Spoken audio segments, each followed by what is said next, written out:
How I Made Robinhood Logo Factory, narrated by AI Yeezy. It's been a while since I made one of these. I know they're not the most informative though, going over the process quickly, glossing over a lot of the details. I'm thinking of using IG subscriptions for those really interested in learning. I figure there I can post freely without cluttering up the page here. Short video tips, detailed tutorials, personal instruction, provide project files, assets, and other aids, share works in progress, and so on. So subscribe if interested or just want to support and help me continue doing what I'm doing. It would go a long way.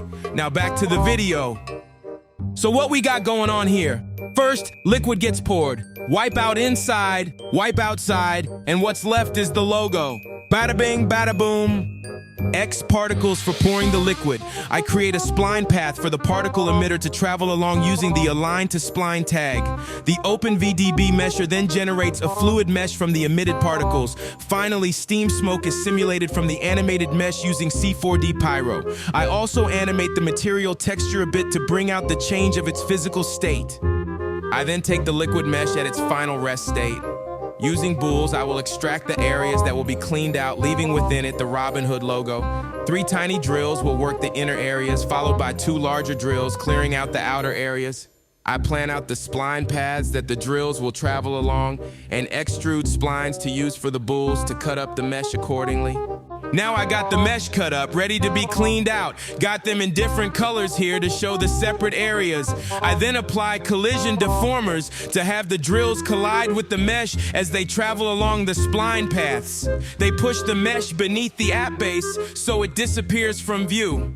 Particles are emitted simultaneously from the drills, giving the illusion that the mesh is being reduced to grains. I further add smoke simulation for dust. A more accurate result could perhaps be achieved by fracturing the mesh into tiny bits and running a rigid body simulation. But sometimes this is easier with just as good results. Taking shortcuts has its drawbacks though. For example, there are problem areas using this method where it's revealed it's not actually a single mesh. You can make out some of the logo edges before you're supposed to. For stuff like this, I bring it into Photoshop as video layers and fix frame by frame. For the base plate, I just render out the same video without collision. I fine-tune other details to make sure it's all good to go, though there was still much more room for improvement on this one. This video was rendered using Redshift, smoke simulation using C4D Pyro, whereas I normally use Octane and Turbulence FD, respectively. There's of course much more involved in making these videos. When it comes to the conveyor belt and machine components and all, I recycle a lot of the same assets. I made a video on the conveyor belt back in March, but there's a bunch of other rigged essentials I routinely use in my workflow. I plan to get into all this in the subscriber section as I've mentioned, so stay tuned. Happy Thanksgiving!